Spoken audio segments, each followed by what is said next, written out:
You say you want love, a real woman, a real bond, the whole thing. But watch what you actually do the second you can have it. You go cold.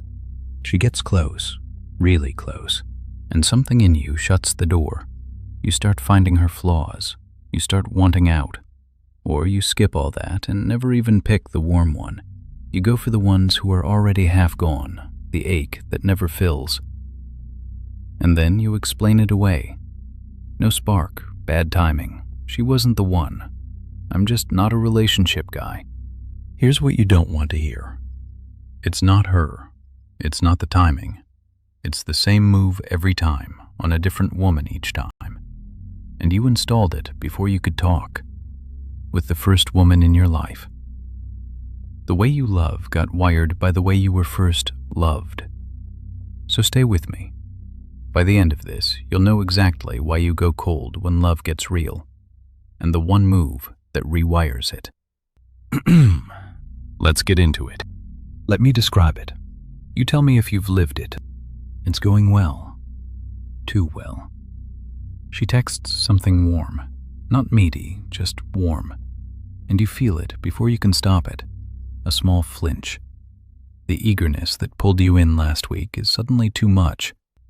You wait an hour to answer a text you'd have answered in a minute 3 dates ago. Or it's the other shape. She's kind, available, steady, and you feel nothing, no charge. The ones who set you on fire are the ones halfway out the door. The colder she is, the harder you chase. You've called that no chemistry so many times it sounds like a fact about the world. It's a fact about you. Or it's the slow one. No fight, no betrayal, no reason. She just gets a little more solid in your life. A toothbrush at your place, a plan in August. And you feel yourself going quiet, replying slower, working later. Just busy. And part of you is already writing the speech that ends it. And the speech is always, it's not you, it's me. Half true. You are the problem. You're just pointing at the wrong cause. So notice something. It isn't random. It isn't a different thing every time. It's the same move on different women. Same key, same lock. The face changes, the mechanism doesn't. And underneath it, you carry a quiet suspicion that something in you is just broken. That other men feel a closeness you don't. That you got built without the part that lets someone all the way in. You didn't. What you call, I'm not a relationship guy, isn't a personality, it's a circuit. The cold version, researchers call avoidant. The chasing version, anxious. Names for a wiring you never chose. And here's what it costs you to leave it alone. Bly had a phrase for it. The provisional life. 1 foot always out. Nothing fully chosen. Every relationship a rehearsal for a real one that never starts. So let's trace the circuit, because it goes back further than her. Long before therapy existed, men noticed something strange. Jung points to a line that goes back to the Middle Ages, that every man carries a woman inside himself. Not a real woman, an inner image of the feminine. A template for what a woman is and what love with one is supposed to feel like. Jung called it the anima. Every man carries within him the eternal image of woman, not the image of this or that particular woman, but a definite feminine image. You were born with the slot empty. You spent your whole life waiting to see who would fill it in. And here's the part that should land in your gut. The first one filled it in. Marie-Louise von Franz worked beside Jung for decades, and she said it plainly. The character of a man's anima is shaped by his mother. Whoever the first woman was to you, present or absent, warm or anxious, smothering or cold, she drew the template before you could speak, before you knew there was any choosing. So picture yourself across from a woman right now. You feel that pull, or that flinch, and you think it's about her. It isn't, not all of it. You're feeling her through the template.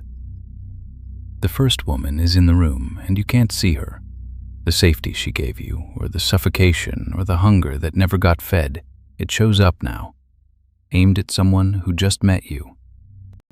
And watch how big your reaction is. Too big for what's actually happening. A flood of irritation, a wave of panic, or you go flat and cold like a switch got thrown. It's too big because it was never really about this moment. The size never matches what's in front of you. That is the tell. When the feeling is way bigger than the cause, you're not reacting to her, you're reacting to someone who walked out of the room 30 years ago. So everything comes down to one question. What did the first woman teach the template? Two things can go wrong, and they make the exact two patterns from the start of this video. Bly, in Iron John, talks about two sides of what he calls the Great Mother. One side nourishes you, the other he calls the possessive side. An immense hurricane energy, he writes, that puts her clawed hand through the wall. This is the mother who, usually without meaning to, makes the boy her companion, her confidant, her emotional center. She needs him too much. She fills the whole room, and there's no air left for him to become a self. A boy raised in that learns one thing in his body before he has words for it. Closeness means getting swallowed. A woman's need is a tide that comes in and doesn't stop until you're under. That's the first pattern, the man who goes cold, who pulls back the instant a good woman gets close, because every cell in him reads close as drowning. He's not running from her, he's running from the tide he learned to fear it for, the avoidant. Now the other wound, the mother who wasn't there, cold or depressed or anxious or just gone. The boy reaches for warmth and his hand closes on air. A different lesson burns in. Love is something you earn, chase, fix, and probably lose anyway. Von Franz described what that leaves behind. Inside that man, she says, the negative mother voice will endlessly repeat this theme, and she gives you its exact words. I am nothing. Nothing makes any sense.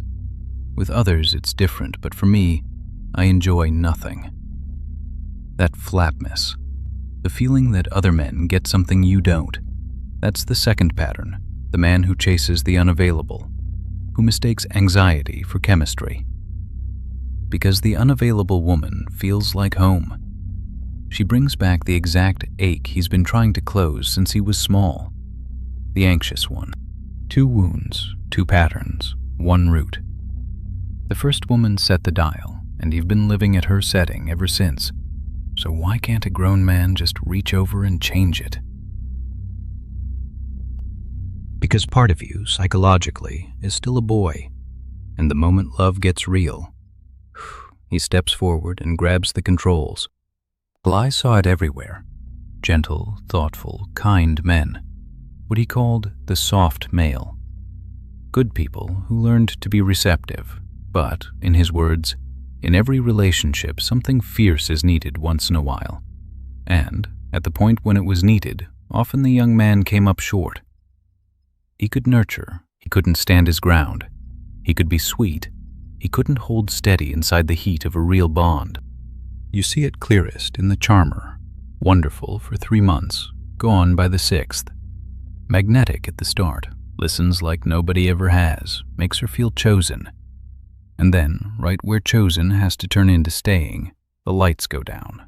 He gets vague, the texts thin out, and she's left holding a beginning that never became a middle, wondering what she did wrong. She did nothing wrong, she just got close enough to trip the wire. It looks like freedom, a man who can't be tied down. It's the opposite. He's bound. Still tied to the first woman so tightly that no second woman ever gets all the way in. He calls it standards. He calls it not finding the one. It's a leash, and the other end is in the past. And here's what nobody told him. The boy isn't running the room because he's weak. He's running it because a long time ago he had to. When the water rose or the warmth never came, shutting the door was smart. It kept something in him alive. The recoil you hate is an old survival move that's still running long after the danger's gone. So the work isn't to kill the boy, it's to grow up next to him. And to do that, you have to do the one thing every part of you has spent a lifetime ducking. Feel what the first bond actually cost you. Careful here. This is the part where men bolt. The second you hear mother wound, half of you jumps up to defend her. She did her best. Other people had it worse. Good. Hold on to that, because this was never about blame. Bly is fierce about that. The point is not to spend, in his words, 10 years blaming our parents and the patriarchy. Blame is just another cage. The victim gets to be the wronged prince forever and never has to change a thing. So this isn't about what she did wrong. It's about what you didn't get. She may have loved you with everything she had, and still, because of her own wounds, not been able to give you the one thing that wires a man for easy closeness, the felt sense that you could be fully seen and fully wanted at the same time. Both of those can be true at once. The grief lives right there, in the and. And Bly says the line I want you to sit with. Where a man's wound is, that is where his genius will be. Your wound isn't the flaw in you, it's where your depth comes from. The men who feel the most are not the broken ones, they're standing closest to the source. But you can't turn a wound into anything while you're pretending it doesn't hurt. So feel the specific thing, not the story about it, the actual thing. You, very small, reaching up, and whatever met you, or didn't. Maybe the mother so anxious that comforting her became your job before you were 5. Maybe the warmth that ran so hot and cold you learned to read her face before you read anything else. Maybe the closeness so total there was no line where she stopped and you started. Or maybe just the quiet house, the tired woman, the boy who learned not to need much because needing didn't get answered. You survived it. You got good at not needing. And that's the tragedy buried inside the strength. The not needing that saved you as a boy is the exact wall no woman can get over now. There's a fairy tale at the center of Bly's book. A boy wants to free the wild man at the bottom of the pond, his own buried fierceness, and he asks where the key is. The wild man tells him, "The key is under your mother's pillow." It was never lost. It's sitting exactly where you've been most afraid to reach. And reaching under it means taking your life back from the first woman, not hating her, not blaming her, separating, becoming a man who isn't organized around her anymore. And you don't do that in one big dramatic confrontation. You do it in the small moment the boy grabs the controls, the recoil. So here's the move, the thing you actually do tomorrow. I call it the 2 names test. When the recoil hits, the cooling, the flaw you suddenly notice, the urge for space, stop and ask one question. Is this her, or is this old? Name 2 women, the real one in front of you, and the first one, and check, honestly, which one your reaction actually fits. If the flinch fits the first woman better than the woman who just texted you, you've caught the template running. And then, this is the whole move. You don't act on it. Don't send the cold text. Don't pick the fight. Don't start scanning for the exit. Just name it. That's the boy at the door, not the man. And stay. Stay 30 seconds longer than the flinch wants you to. That's the rep. Every time you stay, you teach the template a new ending. You show the boy the tide isn't coming for him anymore. That's what reaching under the pillow actually means.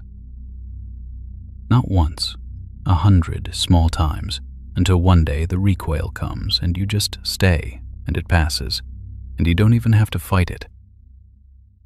That's a man who stopped loving like a son. And here's what he gets. He can let a warm woman be warm, and it doesn't read as a threat. He can stay past the month where he used to disappear. He can want her out loud. Being close, being known, being chosen, all the stuff that used to bounce right off him. It lands now. He's not auditioning a replacement mother, and he's not bracing against a tide. He's just a man with a woman, awake. So, back to where we started.